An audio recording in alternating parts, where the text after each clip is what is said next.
हिंदुस्तान का हिंदू अगर एक बार जाग गया ना तो ये दाढ़ी यहाँ से नोच के यहाँ पीछे चुटिया बना देगा। और हिंदुस्तान में रहना है तो राधे राधे कहना पड़ेगा, और वरना बंटवारे के समय जो सब पाकिस्तान गए थे आप भी चले जाइए। बिस्मिल्लाहिर्रहमानिर्रहीम, अस्सलाम वालेकुम। ऑफ द स्क्रीन में खुशामदीद। सामने भारत की चंद रियासतों में इलेक्शंस हो रहे हैं। जिस तरह हिजाब का इश्यू उठा, उसके अलावा मुसलमान अकलियतों के खिलाफ जो जो मुजालिम होते थे, उन्होंने अब की बार मुसलमानों को इकट्ठा कर दिया है, जिसकी वजह से नरेंद्र मोदी सरकार की पार्टी भारतीय जनता पार्टी वाले अब ये सब कुछ हजम नहीं कर सके और मुसलमानों के खिलाफ अब बाकायदा एक बार फिर मुहिम चलानी शुरू कर दी है। चूंकि चंद रियासतें ऐसी हैं जिनमें मुस्लिम अक्सरियत में है, और पहले हमेशा Bharatiya Janata party divide and rule की पॉलिसी पर मुसलमानों को डिवाइड करके चंद दूसरी पार्टियों में वोट तकसीम कर देती थी। लेकिन अब की बार मुसलमानों ने अपने अलहदा उम्मीदवार खड़े किए हैं और तमाम मुसलमान उन्हें सपोर्ट कर रहे हैं। इसलिए अब भारतीय जनता पार्टी वालों को ये बात हजम नहीं हो रही। भारतीय जनता पार्टी के उम्मीदवार अब बाकायदा मुसलमानों को धमकियां देते नजर आ रहे हैं और उसमें ऐसी जुबान इस्तेमाल की जा रही है जो शायद आज से पहले नरेंद्र मोदी के किसी चमचे कड़चे ने इस्तेमाल नहीं की। आगे चलकर आपको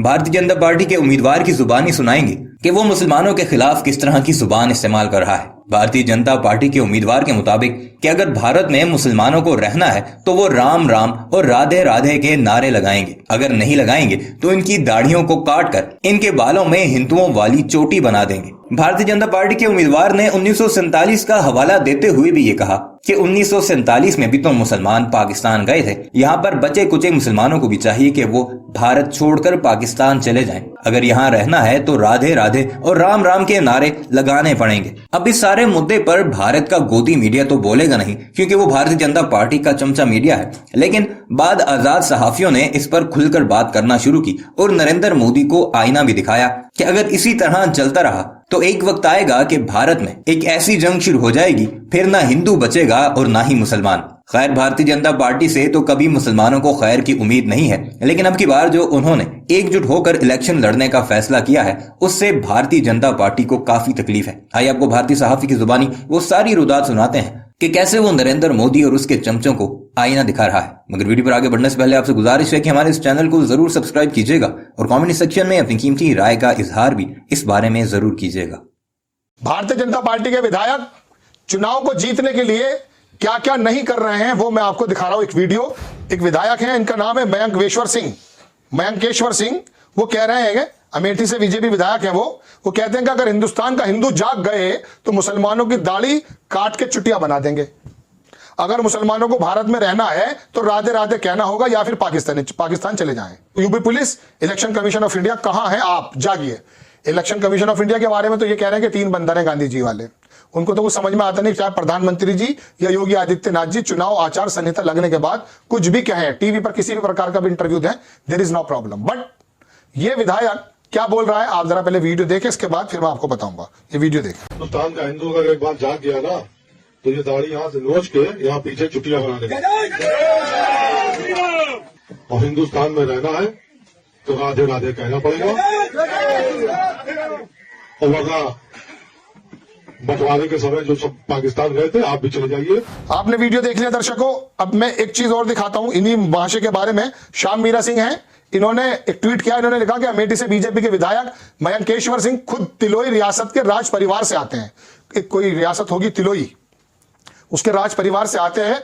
इनकी और इनकी पत्नी की संपत्ति 97.94 यानी कि 58 करोड़ रुपए से अधिक की है। पिछले 5 साल में इनकी संपत्ति 150% बढ़ी है और झोपड़ी वाली गरीब जनता में मुसलमानों के लिए जहर उगल रहे हैं। उम्र के किस पड़ाव पर आकर यह विधायक किस प्रकार की बात कर रहा है दर्शकों, पहले तो ये देखिए कि उम्र का इस पड़ाव है, सफेद बाल हो चुके हैं, 150% जैसा कि इनका कहना कि आमदनी बढ़ गई। वो इलेक्शन के समय अपनी संपत्ति घोषित करनी होती है, उसके आधार पर शायद ये बात कह रहे हो। नीचे लोग लिख रहे हैं, वो बहरहाल मैं बात की बाद में बात दिखाऊंगा। लेकिन मैं इसी विधायक के बारे में अगर आपसे यूं कहूं कि उम्र के इस पड़ाव पर आकर एक भारतीय जनता पार्टी का विधायक जिसकी संपत्ति 5 गुना बढ़ गई है, करोड़ों रुपए चला गया, अरबों पर, आधा अरब के करीब उसकी संपत्ति, ये तो घोषित है, अघोषित कितनी होगी ये नहीं मालूम। वो जहर उगल रहा है कि साहब मुसलमान राधे राधे कहिए वरना पाकिस्तान चले जाइए, और उससे बड़ी बात कि आपकी दाढ़ी को काट करके चुटिया बना दी जाएगी। बताइए ये लैंग्वेज है क्या? कोई ऐसा संभव है आजाद भारत में अब फिलहाल कि कोई मौलाना दाढ़ी वाला यूं कह दे कि तुम्हारी चोटी काट करके दाढ़ी लगा दी जाएगी? क्या कर देखे कोई? अगर कोई इस प्रकार की एक बात कह देगा तो सच बताइए दर्शकों, तमाम भारतीय जनता पार्टी के नेता और नोएडा में बैठे हुए फिल्मी स्टूडियो के अंदर जितने भी ये एंकर्स बैठे हैं, सच बताइए कि इनको कितनी बार पानी पीना पड़ेगा? पानी से मुराद इतना बोलेंगे कि इनको प्यास लग जाएगी। क्या क्या करेंगे?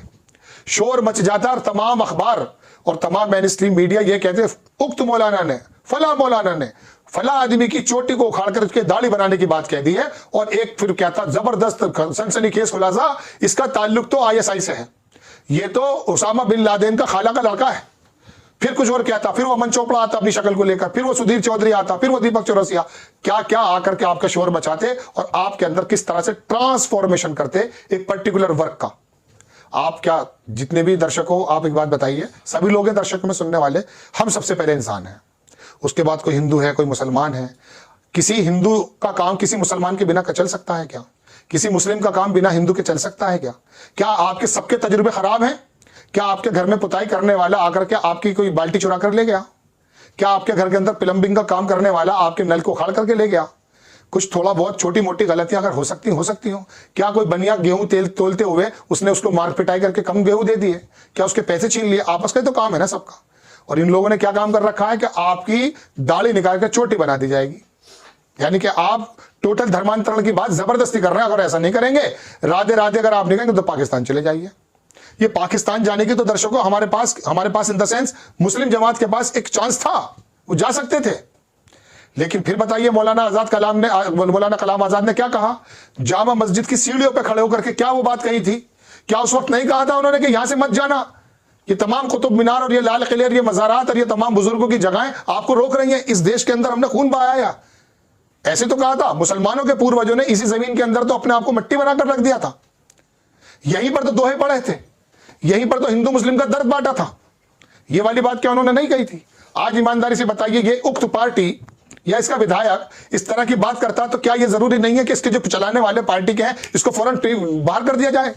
भारतीय जनता पार्टी के बारे में मैं आपको दो बात बताता हूं। एक मर्तबा एक डीपी यादव करके एक उत्तर प्रदेश के बाहुबली थे, वो आने के बाद थोड़ी देर बाहर निकाल दिया। उन्होंने कहा नहीं, हमें जरूरत नहीं है। फिर एक बार क्या हुआ, एक वो साबिर अली थे बिहार के, वो आए, उनको भी बाहर कर दिया।